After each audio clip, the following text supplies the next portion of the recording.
तो जवाने नहीं समझ में आते कि जवान कौन है भाई, कैसे समझ में आएंगे जवान।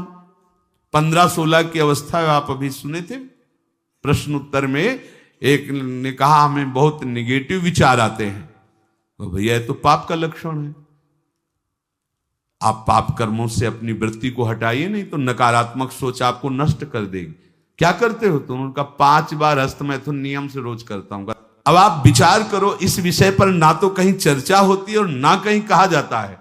छोटे छोटे बच्चे ऐसी निकृष्ट आदत को प्राप्त हो गए, अब ये जवान होंगे, अब इनमें भगवदानंद की आकांक्षा जागृत होगी, ये कहीं सतमार्ग जान पाएंगे?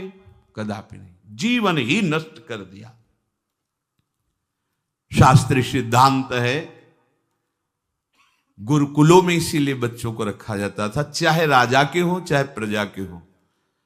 ब्रह्म ऋषियों के शासन में 20-25 वर्ष तक ब्रह्मचारी रहे, वृत्ति निवृत्ति मार्ग पर तो वैरागी बन गए, प्रवृत्ति मार्ग पर तो गृहस्थ में गए।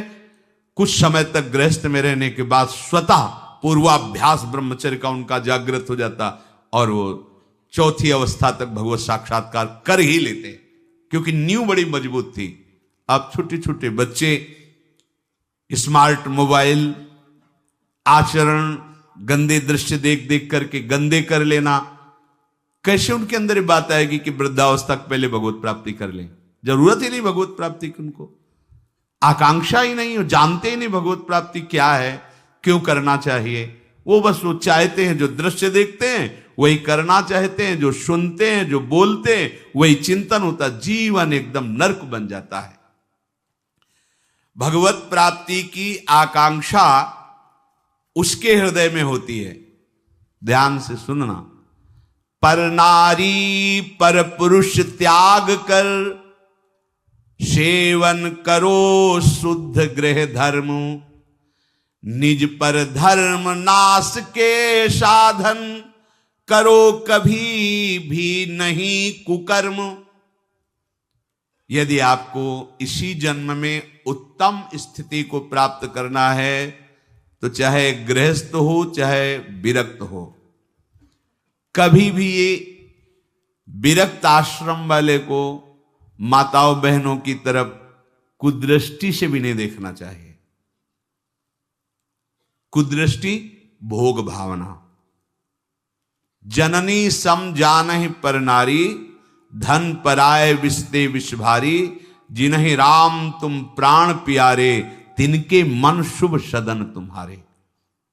मातृवत पवित्र भाव, अपने को तो श्री जी की सखिया है, जैसे ललिता, विशाखा, चंपक, चित्रा, तुंग, विद्या, रंग देवी, इंद्रलेखा और सखी सुदेवी, सकल यूथ हित सेवी, ऐसे ही चराचर की जितनी शरीर में भावना हम पवित्र कर पाएंगे उतने दोष हमारा नष्ट हो जाएगा।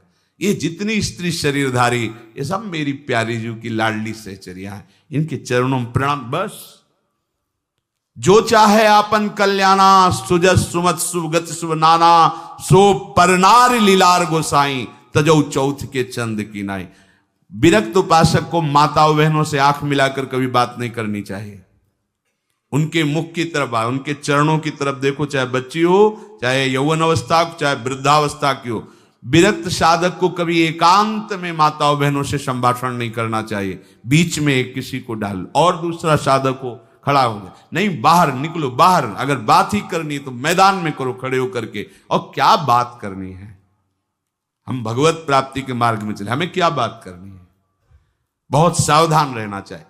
गृहस्थ धर्म के उपासक को यदि ब्याह हो गया है तो अपनी पत्नी से वो भी धर्मानुकूल, पशुवत व्यवहार नहीं, और पर स्त्री की तरफ तो दृष्टि ही ना करे भोग वृत्ति की। अगर की तो सारे सुकृत नष्ट हो जाएंगे, चाहे वो स्त्री शरीर चाहे वो पुरुष शरीर हो। इसलिए पर नारी पर पुरुष त्याग कर।